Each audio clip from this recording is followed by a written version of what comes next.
55 60 வயசு ஆகிடுச்சுன்னா நடக்க முடியாது, சோர்வாக இருக்குது அப்படின்னுலாம் நினைக்கக்கூடாது. சாப்பிட்ட சாப்பாடு ஜீரணம் ஆகுது. நம்ம சாப்பிட்ட சாப்பாடு ஜீரணம் ஆகணுன்னா கொஞ்சம் தூரம் நடந்து தான் ஆகணும். கை கால் சுறுசுறுப்பாக இருக்கணும், கை கால் மடங்குற மாதிரி இருக்கணும், கால் மடங்குற மாதிரி இருக்கணும், உட்காந்து எந்திரிக்க மாதிரி இருக்கணும்னா எந்த ஒரு கஷ்டமான வேலையும் செய்ய வேண்டாம். கொஞ்சம் தூரம் நடந்தால் போதும். நம்ம வீட்டுக்குள்ளேயே கொஞ்சம் நடந்தால் போதும். உட்காந்துட்டே இருந்தால் கையும் காலும் எல்லாம் இழுத்து பிடிச்சிக்கும். கொஞ்சம் தூரம் நடந்து கொஞ்சம் தூரம் நம்ம வீட்டுக்குள்ளேயே இல்லை வாசப்படியிலையோ கொஞ்சம் இறங்கி இறங்கி ஏறி ஏறி வந்தால் அந்த கை காலம் அசைவு இருக்கும்.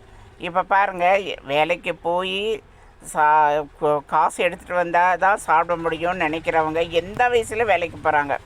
அவங்களுக்கு இந்த ஆயுசு முடிகிற 85 90 வயசு வரைக்கும் கூட போய் மார்க்கெட்டில் காய்கறி விற்று கொண்டு வந்து சாப்பிட்டுட்டு ஜீவிக்கிறாங்க. அவங்களே அறியாமையே அந்த உயிரும் போயிடுது.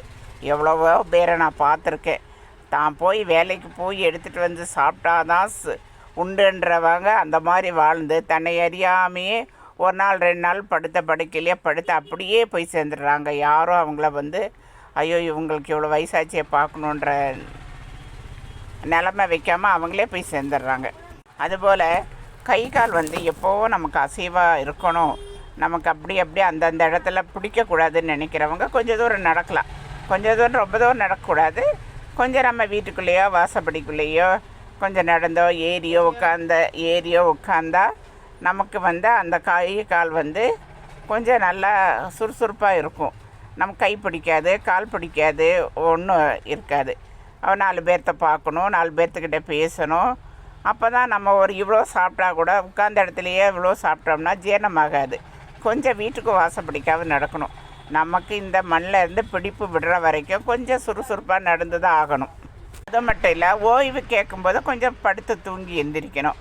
அதுக்காக காலையிலேருந்து சாயங்காலம் வரைக்கும் வயசானவங்க வேலை செய்யணும்னு இல்லை, கொஞ்சம் நேரம் படுத்து எந்திரிச்சு கொஞ்சம் டயர்டாக இருக்கும்போது கொஞ்சம் படுத்து எந்திரிக்கலாம், ஒன்றும் தப்பு இல்லை. இந்த மாதிரி இருந்தால் நம்ம சர்வீஸு இந்த உலகத்தில் என்றைக்கு முடியுதுன்னு யாருக்கும் தெரியாது. அது வரைக்கும் கொஞ்சம் ஆரோக்கியமாக இருந்துட்டு மற்றவங்களுக்கு நம்ம பாரம் இல்லாமல் போய் சேரலாம். 55 60 வயசு ஆகிடுச்சுன்னா நடக்க முடியாது, சோர்வாக இருக்குது அப்படின்னுலாம் நினைக்கக்கூடாது. சாப்பிட்ட சாப்பாடு ஜீரணம் ஆகுது. நம்ம சாப்பிட்ட சாப்பாடு ஜீரணம் ஆகணுன்னா கொஞ்சம் தூரம் நடந்து தான் ஆகணும். கை கால் சுறுசுறுப்பாக